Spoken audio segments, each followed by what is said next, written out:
नमस्कार, जय शिवराय. कायद्याचं बोला या आपल्या यूट्यूब चॅनलवरती सर्व दर्शकांचं मी संतोष जाधव पुन्हा एकदा मनपूर्वक स्वागत करतोय.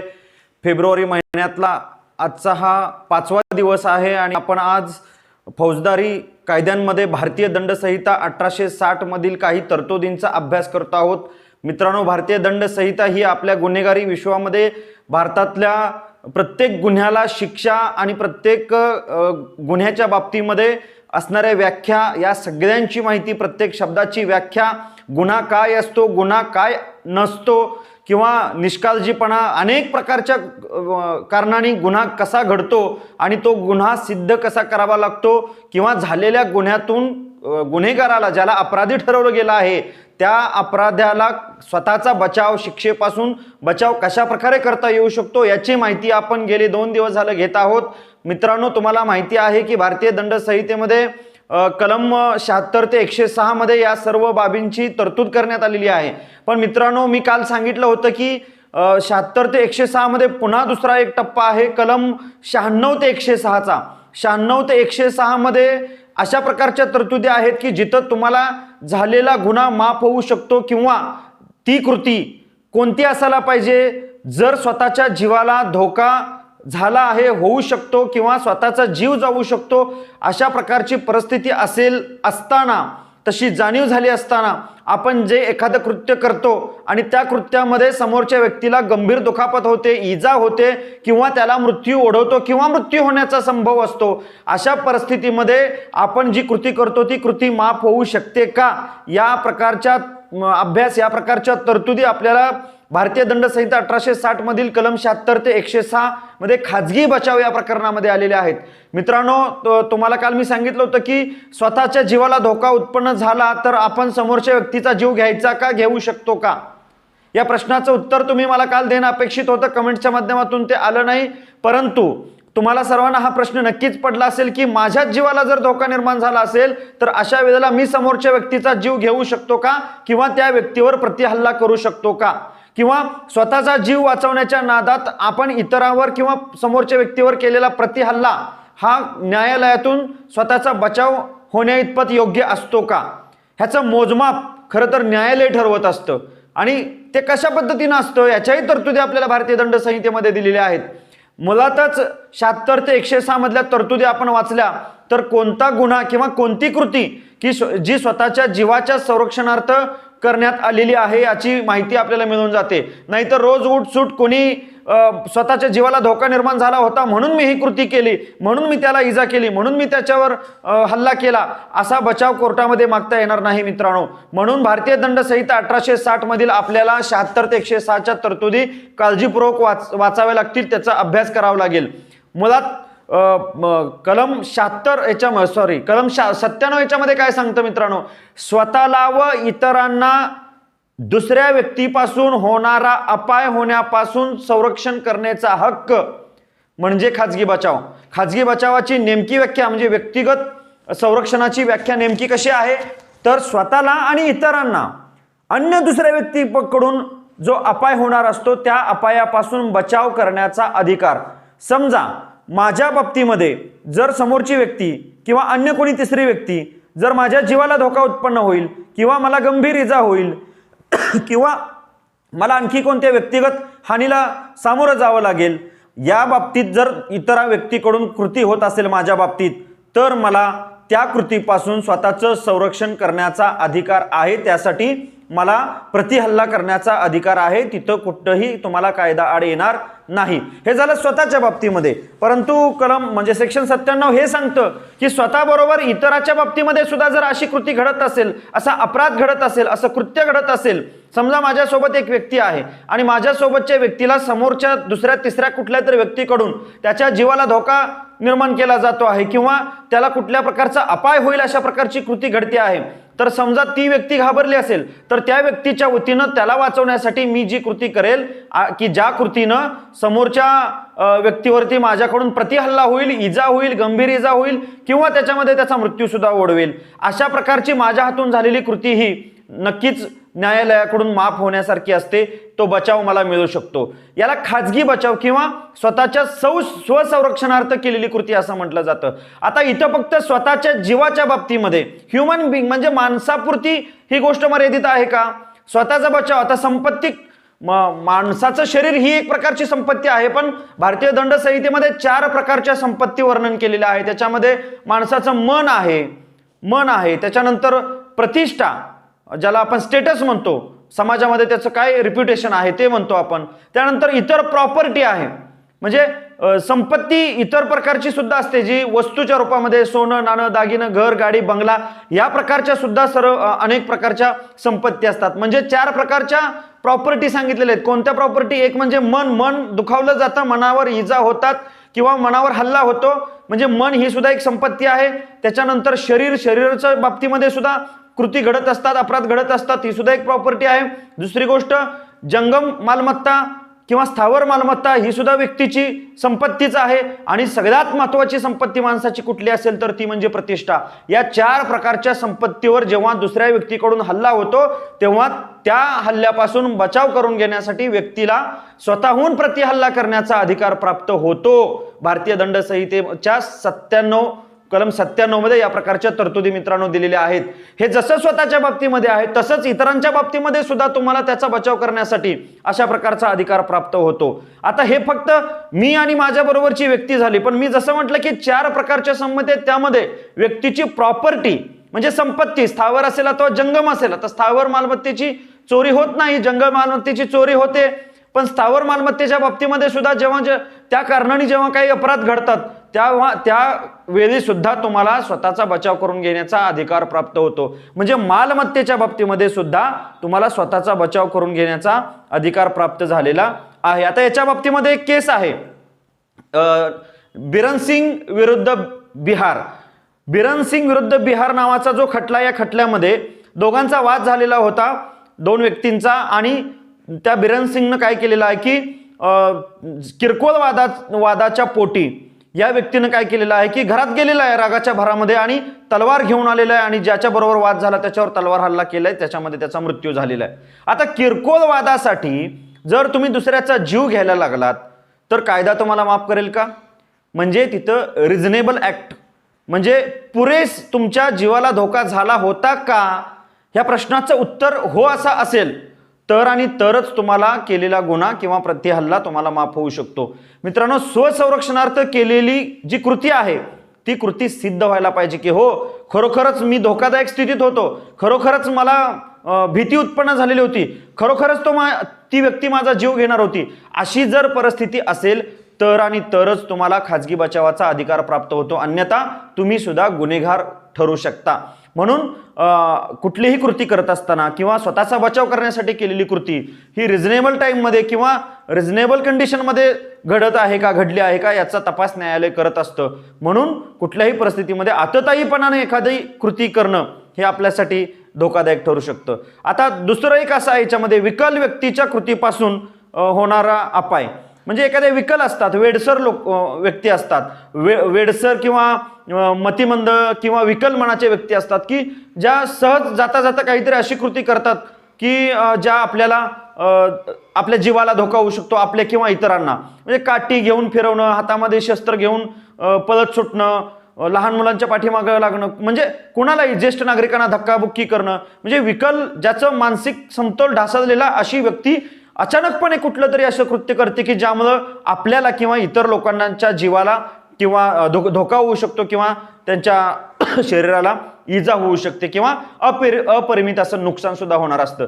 तेव्हा अशा बाबतीमध्ये तुम्ही जर त्या विकलांग व्यक्तीवर हल्ला केलात, प्रतिहल्ला केलात किंवा स्वतःचा बचाव, स्वतःच्या प्रॉपर्टीचा बचाव किंवा आपल्याबरोबर असणाऱ्या इतरांचा बचाव करण्यासाठी त्या मनोविकल किंवा अपरिपक्व किंवा बालकाच्या बाबतीमध्ये तुम्ही जर कृती केलात आणि त्या कृतीमध्ये त्या बालकाचा, मनोविकल व्यक्तीचा किंवा विकल व्यक्तीचा जर काही तुमच्या हातून जर काही त्याच्या बाबतीमध्ये दंडनीय अपराध घडला तर कदाचित तुम्हाला न्यायालय माफ करू शकतं. का तर ती कृती ही तुम्ही स्वतःच्या जीवाच्या बचावासाठी किंवा इतरांच्या संरक्षणासाठी किंवा इतर समाजाच्या संरक्षणासाठी ती केलेली कृती तुम्ही कोर्ट तुम्हाला माफ करू शकतं. म्हणजे आपण दोन मुद्दे याच्यामध्ये बघितले मित्रांनो, की एक म्हणजे कुठलीही कृती ही खरोखरच व्यक्तीला धोकादायक स्थितीमध्ये असताना केलेली कृती आहे का, किंवा दुसरा मुद्दा त्याच्यामध्ये असा होता की मनोविकल बालकांनी किंवा विकलांग म्हणजे मनोविकल व्यक्तींनी जर अशा प्रकारचा काही हल्ला करताना आपण त्याच्या विरोधात केलेली कृती असेल तर आपल्याला स्वतःचा बचाव करता येऊ शकतो. आता याच्यामध्ये थोड्या लिमिटेशन्स आहेत, म्हणजे ज्याला एक्सेप्शन्स म्हणतो आपण, की आक्रमकपणानं आपल्याला हा अधिकार वापरता येणार नाही. तर पुढचा माणूस आपल्याला रागावून बोलायला लागलेला आहे तर आपण हातात लगेच काठी घेऊन जाणं योग्य आहे का? नाही. अशा प्रकारे बचाव आपल्याला मिळणार नाही. समोरचा व्यक्ती जर हाताने आपल्याला काही हल्ला करत असेल तर आपण लगेच त्याच्या विरोधामध्ये कुठलं तरी शस्त्र किंवा काठी लाठी किंवा अन्य काही शस्त्र वापरू शकतो का? नाही. म्हणजे मला तुम्हाला हे सांगावं लागेल की रिझनेबल फोर्स ही सुद्धा इथं गोष्ट महत्वाची आहे. रिझनेबल फोर्स म्हणजे काय, तर समोरच्या व्यक्तीकडून जेवढ्या ताकदीचा वापर होतो तेवढीच ताकद आपण वापरू शकतो. त्याच्यापेक्षा जास्त ताकदीचा वापर करून आपण त्या व्यक्तीवर प्रतिहल्ला करण्याचा प्रयत्न केला तर कदाचित तो गुन्हा साबित होऊ शकतो आणि आपल्याला त्याच्या अंतर्गत ज्या शिक्षा असतील त्या भोगाव्या लागतील. म्हणजे स्वसंरक्षणाचा अधिकार जरी आपल्याला भारतीय दंड संहितेने दिला असला तर त्याला सुद्धा मर्यादा आहे, ते लक्षात घ्या. म्हणजे स्वसंरक्षणाचा हक्क हा अमर्यादित नाही, आक्रमक नाही. रिझनेबल फोर्स म्हणजे पुरेशी ताकदच जेवढी गरजेची आहे तेवढीच तुम्हाला वापरावी लागेल, अन्यथा तो हक्क तुमचा निघून जातो. दुसरा मुद्दा असा आहे की सरकारी नोकराविरुद्ध तुम्हाला हा अधिकार वापरता येत नाही. आता सरकारी नोकर म्हणजे शासनानं दिलेलं कर्तव्य आदेश बजावताना तुमच्याकडे कोणी आलं असेल तर त्याच्या विरोधात तुम्हाला ही स्वतःचं संरक्षण, मला अटक करायला आलेले आहेत आणि मी काहीतरी शस्त्र हातात घेऊन त्यांचा विरोध नाही करता येणार.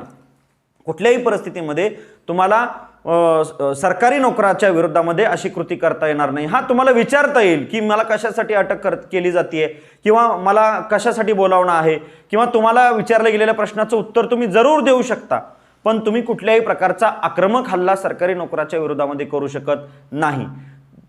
तिसरा याच्यामधला अपवाद आहे की तुम्ही जर कायदेशीर कर्तव्य, न्यायाधीश असतील, न्यायिक अधिकारी असतील किंवा सैन्य दलातील अधिकारी असतील ज्यांना आदेश आहे कायदेशीर, की ज्या कायदेशीर बाबीची पूर्तता करण्यासाठी तुमच्या व्यक्तिगत हितावर थोडीफार बाधा येण्याची शक्यता असते, इजा होण्याची शक्यता असते, दुखापत होण्याची शक्यता असते, अशा वेळी तुमच्या विरोधात केलेली कृती ती जर कायदेशीर कृती असेल तर तुम्हाला स्वतःला बचाव करण्यासाठी त्या कायदेशीर कृतीच्या विरोधामध्ये प्रतिहल्ला करता येणार नाही, तो तुम्हाला खाजगी बचाव म्हणून वापरता येणार नाही.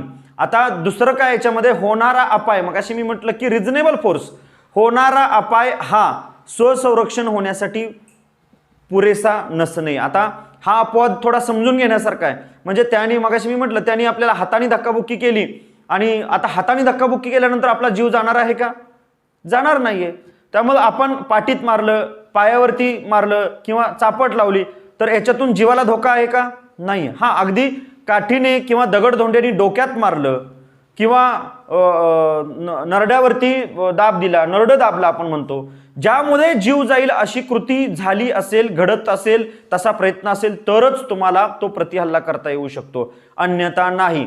नाहीतर आपल्या अंगावर धावून आला म्हणून आपण त्याचा जीव घेतला, अशा प्रकारे स्वतःचं संरक्षण म्हणजे स्वसंरक्षण करता येतं. आता आई वडील जेव्हा मुलाला रागवतात तेव्हा किंवा आई वडील धावून येतात मुलाच्या अंगावर, तर तिथं स्वसंरक्षण करता येईल का, मागता येईल का? नाही. जिथं ज्या ठिकाणी नैतिक संबंध आहेत, कौटुंबिक संबंध आहेत, अशा ठिकाणी हा कायदा आहे तो थोडा मर्यादित असतो, लक्षात ठेवा. म्हणजे स्वसंरक्षणाचा जो हेतू आहे तो काही सदा सर्व काळ लागू नसतो, विशिष्ट परिस्थितीमध्ये तो लागू होतो. हा सुद्धा अपवाद आपल्याला इथं समजून घेता आला पाहिजे. आता काल मी तुम्हाला जो प्रश्न विचारला की खाजगी संरक्षणाचा हक्क हा मृत्यू घडवून आणण्यापर्यंत व्यापक केव्हा असतो? आता माझ्या जीवाला धोका निर्माण झालेला आहे, म्हणजे मी समोरच्या व्यक्तीचा जीव घेतला, त्याला मृत्यू ओढवला, त्या समोरच्या व्यक्तीला प्रतिहल्ल्यामध्ये, तो प्रतिहल्ल्यामध्ये त्या व्यक्तीचा मृत्यू झाला, त्याचा मृत्यू करण्या इतपत माझ्या जीवाला धोका उत्पन्न झाला होता का? हे न्यायालयीन, ह्या पोलीस तपासामध्ये हे आपल्याला सिद्ध करावं लागेल. न्यायालयासमोर तसे पुरावे सादर करावे लागतील.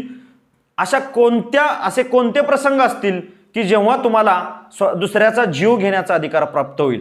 बघा, मी हे शब्द जबाबदारीने वापरतोय. भारतीय दंड संहिता 1807 मधील सेक्शन 100 तुम्ही नक्की वाचा. याच्यामध्ये दुसऱ्याचा जीव घेण्या इतपत तुम्हाला स्वतःचं स्वसंरक्षण करता येतं का? येतं, पण कधी, कोणत्या परिस्थितीमध्ये? जरूर काही मुद्दे आहेत, ऐका. मृत्यू होईल अशी भीती उत्पन्न करणारा हल्ला जर तुमच्यावर समोरच्या व्यक्तीने केला असेल, पुन्हा एकदा ऐका, मृत्यू होईल अशी भीती उत्पन्न करणारा हल्ला जर समोरच्या व्यक्तीकडून झाला असेल तर तुम्हाला त्या व्यक्तीवरही तशा प्रकारचा हल्ला करता येईल. दुसरा मुद्दा आहे जबर दुखापत. जबर दुखापत, आता दुखापतीचे अनेक प्रकार आहेत. आता जबर दुखापत ज्याच्यामध्ये एक डोळा निकामी होणे, शरीराचं हाड किंवा सांधा कायमचा निखळणे, किंवा नाकाचं हाड तुटणे, किंवा चेहरा विद्रूप होणे. आता ऍसिड हल्ला वगैरे ह्या सगळ्या गोष्टींसाठी वेगळ्या तरतुदी झालेल्या आहेत. त्याचबरोबर एखादा पाय निकामी होणे किंवा अशा प्रकारची डिसॅबिलिटी निर्माण होणे की ज्यामुळं संपूर्ण आयुष्य बरसच तुम्हाला खडतर जीवन जगावं लागणार आहे. किंवा अजून एक त्याच्यामध्ये मुद्दा आहे जबर दुखापतीचा की सलग 20 दिवस तुम्हाला जर बेडरेस्ट घ्यायची वेळ आली, तुमचं सगळं दैनंदिन कामकाज थांबवून तुम्हाला दवाखान्यामध्ये राहायची वेळ आली किंवा घरी बेडरेस्ट करण्याची वेळ आली 20 दिवस सलग, अशा प्रकारचा कुठला हल्ला तुमच्यावर झाला असेल तर ती जबर दुखापत भारतीय दंड संहितेमध्ये त्याचा उल्लेख करण्यात आला. जर अशी दुखापत होण्याचा प्रसंग तुमच्यावर झालेला असेल, घडलेला असेल, तर तुम्हाला त्या समोरच्या व्यक्तीवर नक्कीच प्रतिहल्ला करता येईल. त्यात त्याचा जीव जाऊ शकतो आणि गेला तरी तुम्हाला त्याच्यातून स्वतःचा बचाव करता येईल. तिसरा मुद्दा याच्यामध्ये असा आहे की अनैसर्गिक लैंगिक अत्याचार अनेक प्रकारे आपण आज वर्तमानपत्र, टीव्ही चॅनल माध्यमातून बघत असतो. लहान मुलं, लहान मुली, महिला, वृद्ध महिला, म्हणजे यांच्यावर सुद्धा अनैसर्गिकपणे अत्याचार केले जातात. अशा प्रकारचे अत्याचार होत असताना जर ज्याच्यावर अत्याचार होतोय त्या व्यक्तीनं जर समोरच्या व्यक्तीवर प्रतिहल्ला केला आणि त्यामध्ये त्याचा जर जीव गेला तर अशी कृती सुद्धा कायद्याने तुम्हाला माफ केली जाऊ शकते. बलात्काराचं तसंच आहे. बलात्काराच्या केसेसमध्ये सुद्धा जी पीडित आहे, जिच्यावर अन्य अत्याचार होतो आहे, त्या व्यक्तीनं जर समोरच्या व्यक्तीचा स्वतःचा जीव वाचवण्यासाठी जर अशा प्रकारच्या कृती केली असेल आणि त्या कृतीमध्ये समोरच्या व्यक्तीचा जीव गेला असेल तर तरी सुद्धा ती कृती तुम्हाला कायद्याने माफ केली जाऊ शकते. अपहरणाच्या बाबतीमध्ये सुद्धा, म्हणजे अपहरण म्हणजे प्रत्यक्ष एका जागेवरून कायदेशीर पालकांच्या ताब्यातून उचलून अन्य ठिकाणी घेऊन जाणं. आता अनेक कारणांनी त्याच्यामध्ये परत पुढं अनेक कलम आहेत, सगळं सविस्तर मी तुम्हाला सांगत नाही. पण जर अपहरणाच्या बाबतीमध्ये जीवाला धोका उत्पन्न होईल अशा प्रकारची भीती त्या मुलाला, महिलेला, व्यक्तीला, पुरुषाला, कुठल्याही लिंगाच्या व्यक्तीला जर अशा प्रकारचा धोका निर्माण झाला असेल तर स्वतःचा जीव वाचवण्यासाठी त्याने जर प्रतिहल्ला केला असेल आणि त्याच समोरच्या व्यक्तीचा जर काही जीव गेला असेल, गंभीर दुखापत झाली असेल तरी सुद्धा तुम्हाला, म्हणजे अगदी मृत्यू हेच कलम आहे, तर त्या व्यक्तीचा मृत्यू झाला असेल तरीही तुम्हाला त्याच्यातून चांगल्या प्रकारे म्हणजे तुम्हाला माफी मिळू शकते किंवा तुम्हाला स्वतःचा बचाव करता येऊ शकतो. आता अशा ठिकाणी तुम्हाला कधी कधी ठेवलं जातं जाणीवपूर्वक, म्हणजे तुमच्या विरोधामध्ये समोरची व्यक्ती अशा प्रकारची कृती करते की तुमचा आणि बाह्य जगाचा संपर्क येणार नाही किंवा सरकारी मदत तुम्हाला घेता येणार नाही किंवा कोणाची मदतच तुम्हाला घेता येणार नाही. अशा ठिकाणी तुम्हाला एकांतवासामध्ये बंदिस्त करून ठेवण्याचा प्रयत्न केला जातो. अशा प्रसंगात सुद्धा तुम्ही समोरच्या व्यक्तीवर प्रतिहल्ला करू शकता आणि त्यात जर जीव गेला तरी सुद्धा तुम्हाला खाजगी बचावाच्या कलमांतर्गत तुम्हाला नक्कीच सहाय्य मिळू शकतं. ऍसिड हल्ल्याची मगाशी मी गोष्ट सांगितली, 2003 पासून हाही एक स्वतंत्र कायदा अंमलात आलेला आहे की ज्यानुसार कडक शिक्षा करण्यात आलेल्या आहेत. आता वरच्या अपवादाच्या व्यतिरिक्त एक केस आहे, मी देवनारायण विरुद्ध उत्तर प्रदेश असा एक खटला आहे. ह्याच्यामध्ये सांगितलेलं आहे की जो स्वसंरक्षणाचा हक्क आहे तो मर्यादित आहे. म्हणजे आता दुखापत झालेली आहे, आता काही क्षणापूर्वी हल्ला झाला आणि मला दुखापत झालेली आहे. आता दुखापत झाल्यानंतर परत मी थोड्या वेळाने, काही वेळानं परत जाऊन मी त्या व्यक्तीचा जर जीव घेतला तर तिथं मला खाजगी बचावांतर्गत न्याय मागता येणार नाही. कारण तिथं जर आता झालेली दुखापत ठीक आहे, पण आता पुढे मला अपाय होणार नाही अशी परिस्थिती झाली होती. म्हणजे वातावरण शांत झालेलं होतं, जवळपास वाद मिटलेला होता, पण मी सूड भावनेनं पुन्हा कधीतरी जर समोरच्या व्यक्तीवर हल्ला करून त्याचा जीव घेत असेल तर मला त्याच्यातून माफी मिळणार नाही. ही केस अत्यंत महत्त्वाची आहे. देवनारायण विरुद्ध उत्तर प्रदेश राज्य या खटल्यामध्ये अशा प्रकारे गुन्हा साबित झाला आणि आरोपीला खाजगी बचावाचा अधिकार वापरता आला नाही. आता 102 ते 106 मध्ये तुम्हाला मालमत्तेच्या बाबतीमध्ये आता 102 मध्ये स्वसंरक्षणाचा हक्क चालू कधी होतो हे सांगितलेलं आहे. तर तो चालू कधी होतो? ज्या क्षणापासून तुम्हाला समोरच्या व्यक्तीकडून जीवाला धोका निर्माण झालेला आहे असं वाटायला लागतं तेव्हापासून तुमचा स्वसंरक्षणाचा हक्क चालू होतो. तो संपतो कधी? की तुम्ही त्या भीतीतून मुक्त होईपर्यंत. अर्थात मानसशास्त्रानुसार त्याला काही टाइम पिरियड आहे. मगाशी मी म्हटलं देवनारायणच्या खटल्यामध्ये की आज मला मारलं होतं आणि मला उद्या पण भीती वाटत होती म्हणून मी त्याला परवा जाऊन मारलं. नाही चालणार असं. ती भीती एक मानसिकता काही काळापर्यंत असते. त्यामुळे त्या काळापर्यंत तुम्ही तुमचा स्वसंरक्षणाचा हक्क अधिकार वापरू शकता. आता अशाच बाबतीमध्ये मालमत्तेचं संरक्षण करण्यासाठी सुद्धा तुम्ही समोरच्या व्यक्तीवरती जबरी हल्ला किंवा त्याचा मृत्यू ओढवला तरी तुम्हाला बचाव स्वतःचा करता येऊ शकतो. जबरी चोरीमध्ये, रात्रीची घरफोडीमध्ये, आता जबरी चोरी आणि रात्रीची घरफोडीमध्ये फरक आहे. रात्रीची घरफोडी सूर्योदयानंतर सूर्यास्तानंतर सूर्योदयापूर्वी एवढ्या वेळामध्ये ज्या चोऱ्या होतात किंवा घरफोडी होते त्याला रात्रीची घरफोडी, त्याच्यासाठी वेगळ्या शिक्षा आहेत.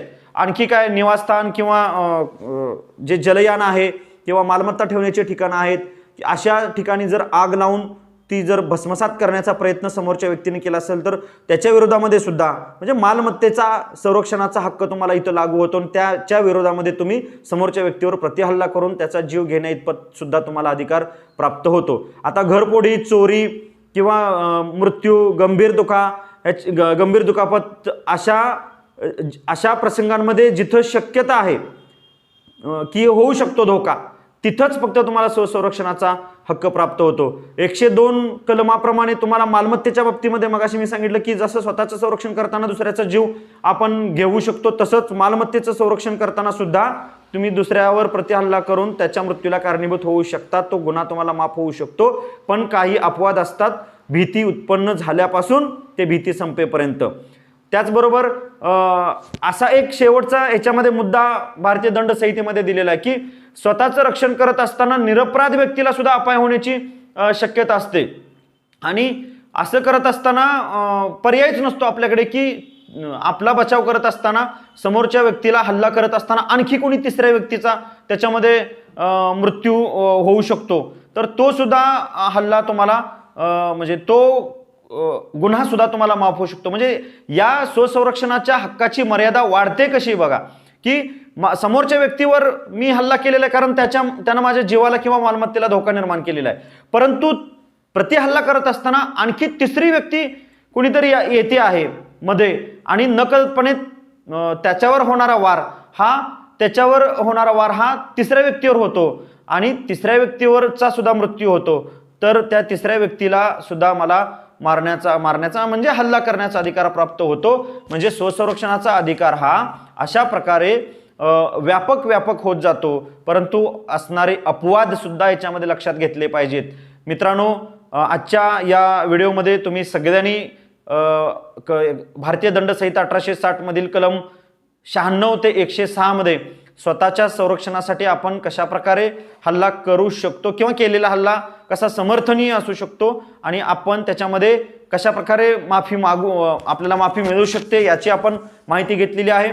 त्याचबरोबर काही अपवाद सुद्धा आपण याच्यामध्ये बघितलेले आहे की कोणत्या क्षणी आपला हक्क संपतो याची सुद्धा माहिती घेतलेली आहे. मुळात खाजगी संरक्षण फक्त व्यक्ती स्वतः नव्हे तर इतरांचं सुद्धा आहे आणि मालमत्ता आपल्या स्वतःची नव्हे तर इतरांची सुद्धा आहे. अशा बाबतीमध्ये तुम्ही स्वसंरक्षणाचा अधिकार वापरू शकता.